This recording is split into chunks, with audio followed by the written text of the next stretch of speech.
because of tidal conditions, she'd been launched early one February morning, quietly, without fuss or ceremony. So as she hadn't yet been officially named, they held a special naming ceremony at Hull. She's the sail training schooner Sir Winston Churchill.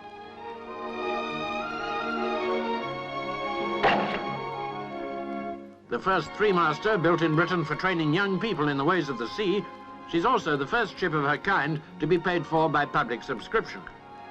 Costing £120,000, she left on her power trials right after the ceremony.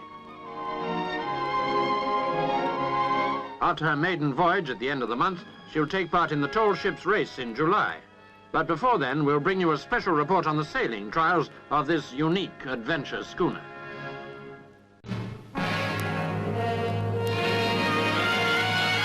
She makes a magnificent sight even under engine power. She is the schooner Sir Winston Churchill, on her way up the Thames to the Pool of London for a 4-day visit. Her crew are boys from schools and industry getting a taste of adventure under the watchful eyes of the training officer and the captain, Glyn Griffiths. Past the Greenwich Maritime Museum and the famous Cutty Sark, last of the tea clippers, the Sir Winston Churchill moves gracefully into the heart of London.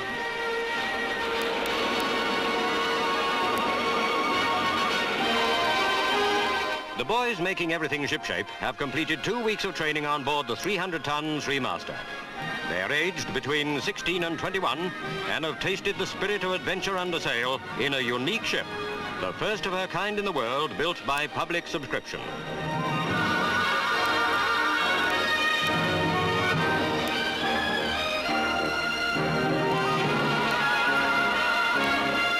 Each fortnightly cruise gives 36 boys a chance to be men. In the words of the Sail Training Association, they can develop a sense of responsibility, resourcefulness, self-discipline, and ability to work as one team. But also they can proudly say, I sailed in the Sir Winston Churchill. Portsmouth. The Sir Winston Churchill was dressed overall for a royal occasion. The famous training schooner was receiving her first visit by the Duke of Edinburgh on the eve of her 6th cruise of the season, and a very special cruise too. As His Royal Highness came alongside, he was piped aboard by girls. Prince Philip, patron of the Sail Training Association, was welcomed by the master, Captain Glyn Griffiths. The reason why girls piped the royal visitor aboard was that on this trip, 39 of them will man the ship. The Duke congratulated them on taking their fortnight's holiday in this way.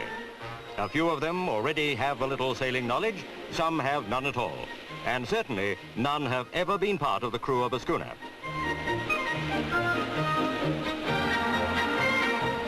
In case the Duke doubted whether the girls would be equal to manning the yardarm and climbing the rigging, they showed him they could.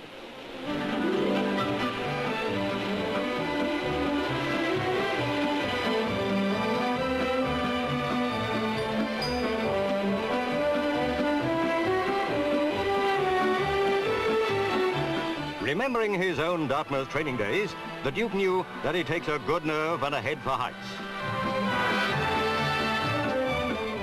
A royal send-off for some enterprising girls.